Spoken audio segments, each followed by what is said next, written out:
Chapter 2. Jill is given a task. In the last chapter, Eustace and Jill are talking, and then, oh no, it's like some bully is coming for Jill, and they're running away. And while they're running away, they run into this door in the school, and this door leads to like the outside, but it's always locked. It's like a weird little side door. And then they're like, well, what if it's not locked this time? So then they open it, and oh my god, it's not locked. And they look through it, and then there's this whole new world, blah blah blah. It's Narnia. Like we're smart. We're smarty pants readers. This is book 7. Nope, book 6. It's Narnia. And they step on through, and here we are. Without a glance at Jill, the lion rose to its feet and gave one last blow. Then, oh shoot, I forgot. They end up on like a cliff inside of Narnia, and then some stuff happens, and I think like Jill and Eustace like fall off this cliff, but then Aslan saves them.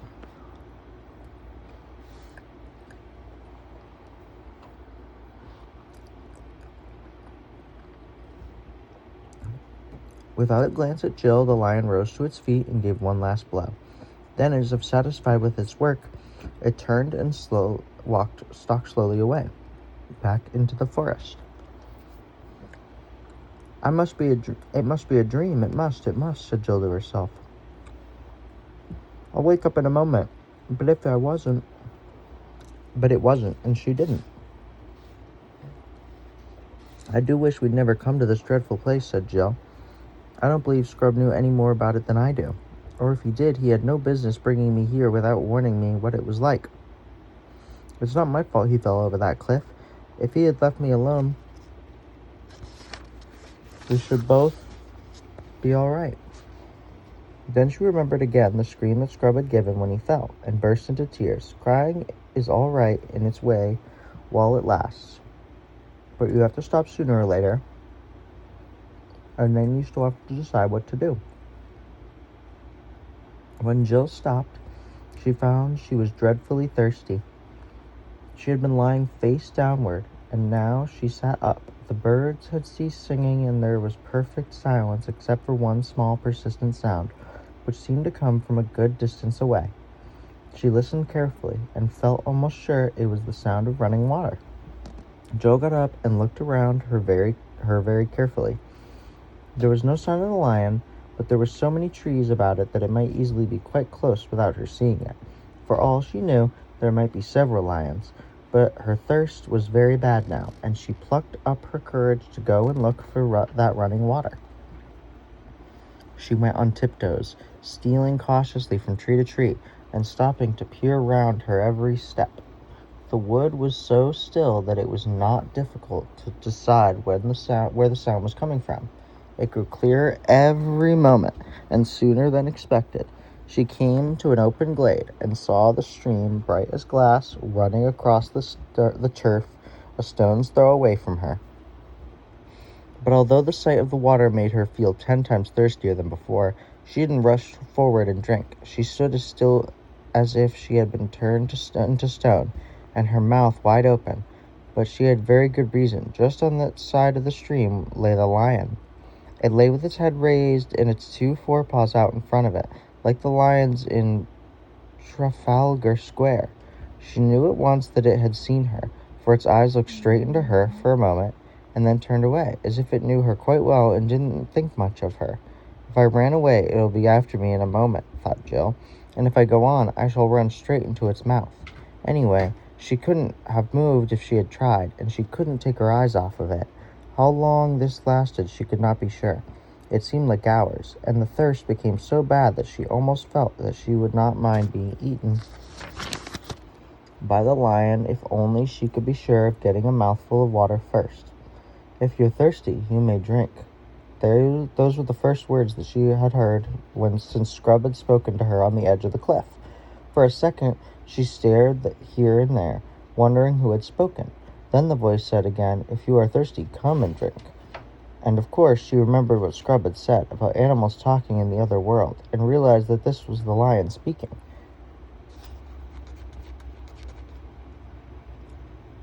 Anyway, since she had not seen its lips move this time, and the voice was not like a man's, it was deeper, wilder, and stronger, a sort of heavy golden voice, it did not make her any less frightened than she had been before, but it made her frightened in a different way.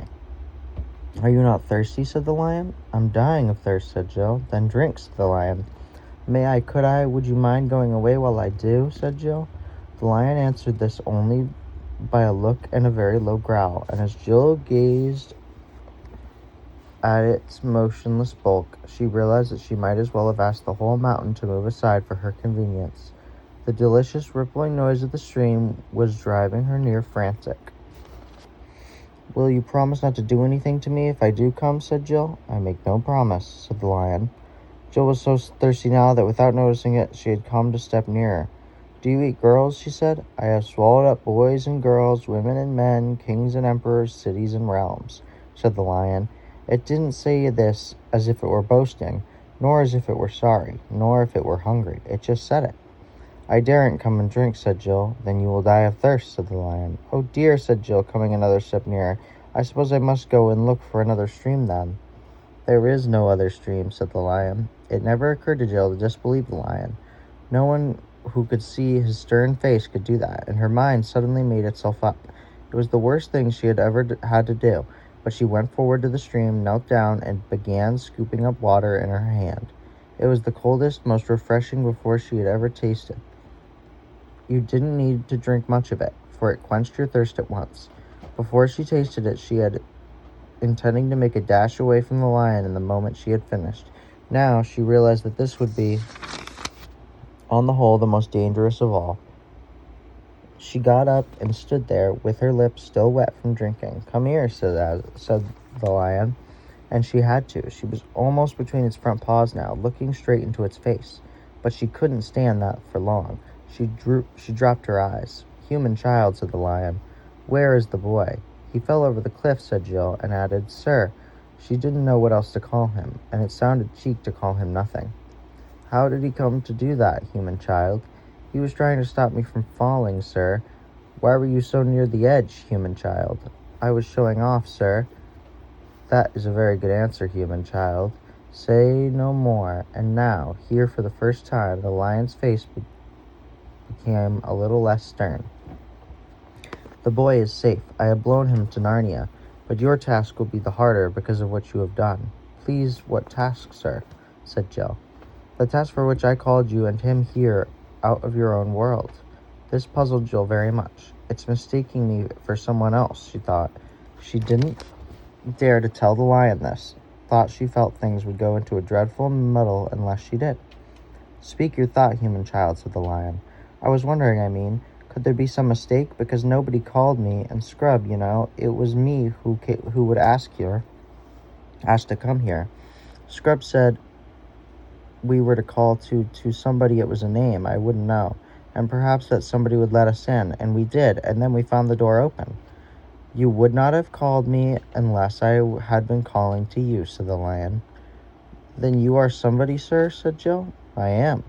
And now hear your task. Far from here, in the land of Narnia, there lives an aged king who is sad because he has no prince of his blood to be king after him. He has no heir because his only son was stolen away from him many years ago, and no one in Narnia knows where that prince went or whether he is still alive. But that prince but he is. I lay on you this command, that you seek this lost prince until either you have found him and brought him to his father's house, or else died in the attempt, or else gone back to your own world." "How, please?" said Jill. "I will tell you, child," said the lion. "These are the signs by which I will guide you in your quest. First, as soon as the boy Eustace sets foot in Narnia, he will meet an old and dear friend. He must greet that friend at once. If he does, you will have good help. Second, You must journey out of Narnia to the north, till you come to a ruined city of the ancient giants. Third, you shall find writing on a stone in that ruined city, and you must do what the writing tells you. Fourth, you will know the lost prince if you find him by this, that he will be the first person you have met in your travels who will ask you to do something in my name, in the name of Aslan. As the lion seemed to have finished, Jill thought she should say something, so she said, "Thank you very much, I see." "Child," said Aslan in a gentler voice than he had yet used, "perhaps you do not see quite as well as you think, but the first step is to remember. Repent to me in order of the 4 signs. Repeat to me in order of the 4 signs."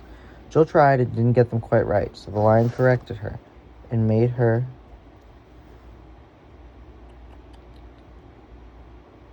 what was I doing? Until she could say them perfectly. He was very patient over this, so that when it was done, Jill plucked up the courage to ask, "Please, how am I to get to Narnia?" "On my breath," said the lion. "I will blow you into the west of the world as I blew Eustace."